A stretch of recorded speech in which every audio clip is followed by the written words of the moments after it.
Hey guys, tonight we begin with the extraordinary culinary spectrum of medieval Ireland, a land where one man's supper might be nothing more than a steaming bowl of oats, while another's feast was swans roasted and stuffed with almond cream.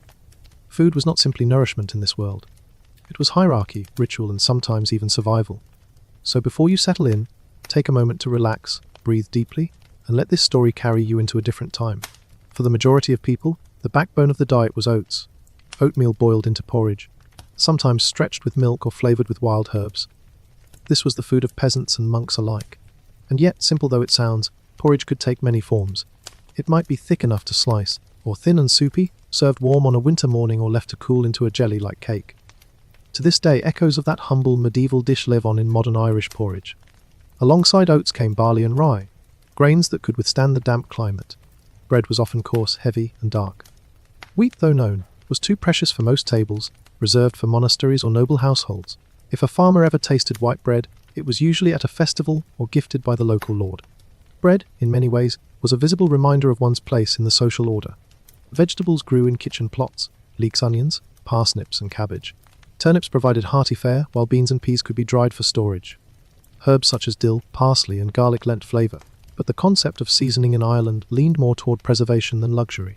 Salt was scarce, and to have a pinch of imported spice, like pepper, was to hold a symbol of wealth in your hand. Dairy, however, was abundant. Milk, butter, and cheese shaped daily meals. Cows were wealth, and cattle raiding was a common cause of conflict, more valuable than gold in some cases. A churn of butter was both food and currency, sometimes even used in rent payments.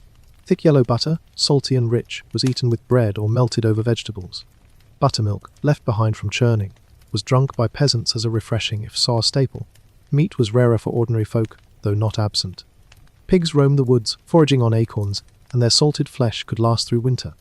Chickens and their eggs offered small luxuries, yet beef, though plentiful in cattle herds, was too precious to kill regularly. Instead, cattle were symbols of power, and slaughtering one was a mark of feast days or great gatherings. Fish filled this gap, drawn from rivers, lakes, and seas.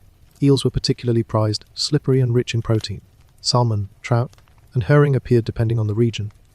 For coastal communities, shellfish added variety. Fasting days in the church calendar, which forbade meat, made fish an essential part of survival.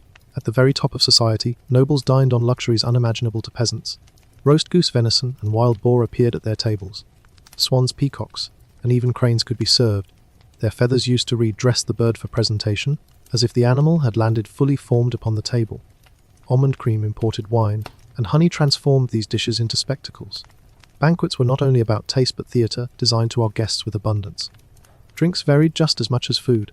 All was brewed from barley, a weak but filling beverage for everyday life. Mead, made from honey, was sweeter and reserved for celebrations.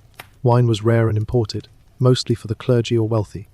A peasant might never taste it in their life, while a lord might pour it freely at his feasts. What's fascinating is how food was bound to ritual. Seasonal festivals like Lugnasad marked the harvest, when the first grains were ground and baked into bread offered in thanksgiving. Feasts marked marriages, victories, or the arrival of honoured guests.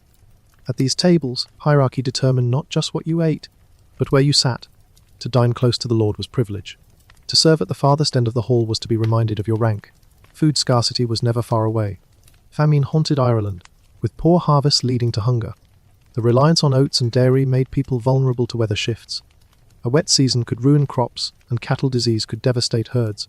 Yet through resilience and adaptation, medieval Irish people survived, passing down traditions that linger in Irish cuisine today. To imagine yourself in medieval Ireland is to picture not only flavours but experiences. The steam of hot porridge rising in a simple cottage, the creak of a wooden spoon scraping the last bit from a pot. Or, on the other end, the flicker of torchlight on gilded platters where nobles tore into roasted meat while musicians played. Both meals, though worlds apart, fed body and soul in their own way. So tonight, as you drift toward rest, think of that spectrum, the humble oat and the extravagant swan. Both belong to Ireland's table, and both tell us something profound about life long ago.